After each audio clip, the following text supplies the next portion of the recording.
திரும்ப அழைப்பார் என்று மாலையிலே நெல்லை எக்ஸ்பிரஸில் திருநெல்வேலிக்கு புறப்பட்டு சென்று கோவில்பட்டி ரயிலடியில் இறங்கி என் கிராமமாகிய கலிங்கப்பட்டிக்கு சென்று என் தாயார் மாரியம்மாள் காலில் வழக்கம் போல எங்கு சென்றாலும் அதை செய்வது வழக்கம், காலில் விழுந்து வணங்கிவிட்டு முக்கியமான வேலையாக நான் திருநெல்வேலி செல்கிறேன் அம்மா, என்னை ஆசீர்வாதம் செய்து அனுப்புங்கள் என்ற போது அவர் கடவுள் பக்தி மிக்கவர் என்பதனாலே என்னை அவர் வணங்குகிற பூஜை அறைக்குள்ளே அழைத்து சென்று அங்கே இருக்கக்கூடிய விளக்கிலே திரியை நெருப்பு வைத்து ஏற்றிவிட்டு தாம்பாளத்திலே இருக்கக்கூடிய விபூதியை எடுத்து என் நெற்றியிலே பூசிவிட்டு நீ போகிற காரியம் ஜெயமாகட்டும் என்று மாத்திரம் சொன்னார்.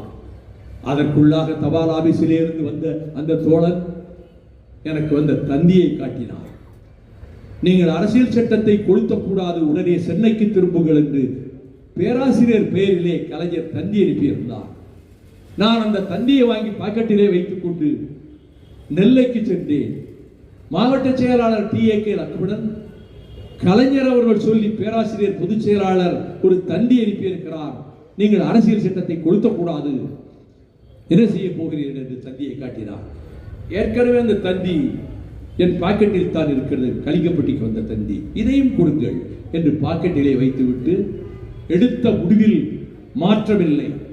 முன்வைத்த காலை பின்வைக்கும் வழக்கம் எக்காலத்திலும் எனக்கு இல்லை, நான் அரசியல் சட்டத்தை கொளுத்துவேன் என்று ஏற்கனவே தயாராக கொண்டு வந்திருந்த அரசியல் சட்ட புத்தகத்தையே கையிலே தூக்கி கொண்டு நூற்றுக்கணக்கான தோழர்கள் சூழ்ந்து நிற்க, சற்று தொலைவிலே நேர்மைக்கு பெயர் போன இலக்கணமான போலீஸ் அதிகாரி டிஐஜி ஜாஃபர் அலி சற்று தொலைவிலே நிற்க, காவல்துறை கண்காணிப்பாளர் எஸ்பி பாண்டியன் ஐபிஎஸ் பக்கத்திலே நிற்க, நான் அரசியல் சட்டத்தை எல்லோரும் திறந்த போது அரசியல் சட்டத்தின் 17வது பகுதியை கிழித்து இப்பொழுது என் கையில் இருப்பது இந்திய அரசியல் சட்டம், இதை தீ வைத்து கொளுத்த போகிறேன் என்று தீ வைத்து நெருப்பு வைத்து அந்த தாள் முற்றிலும் கருகி சாம்பலாகிற வரை தீ வைத்து விட்டு நான் அடைக்கப்பட்டேன் பாளையங்கோட்டை சிறைச்சாலையில்.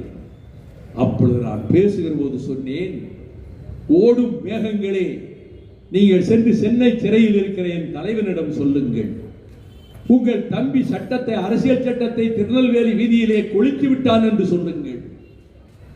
பாடி செல்லும் பறவைகளே, நீங்கள் போய் சென்னை காராக்கிரகத்திலே இருக்கக்கூடிய கலைஞரிடம் சொல்லுங்கள், உங்கள் தம்பி நெல்லை சந்திப்பிலே அரசியல் சட்டத்தை கொளுத்தினான் என்று சொல்லுங்கள்.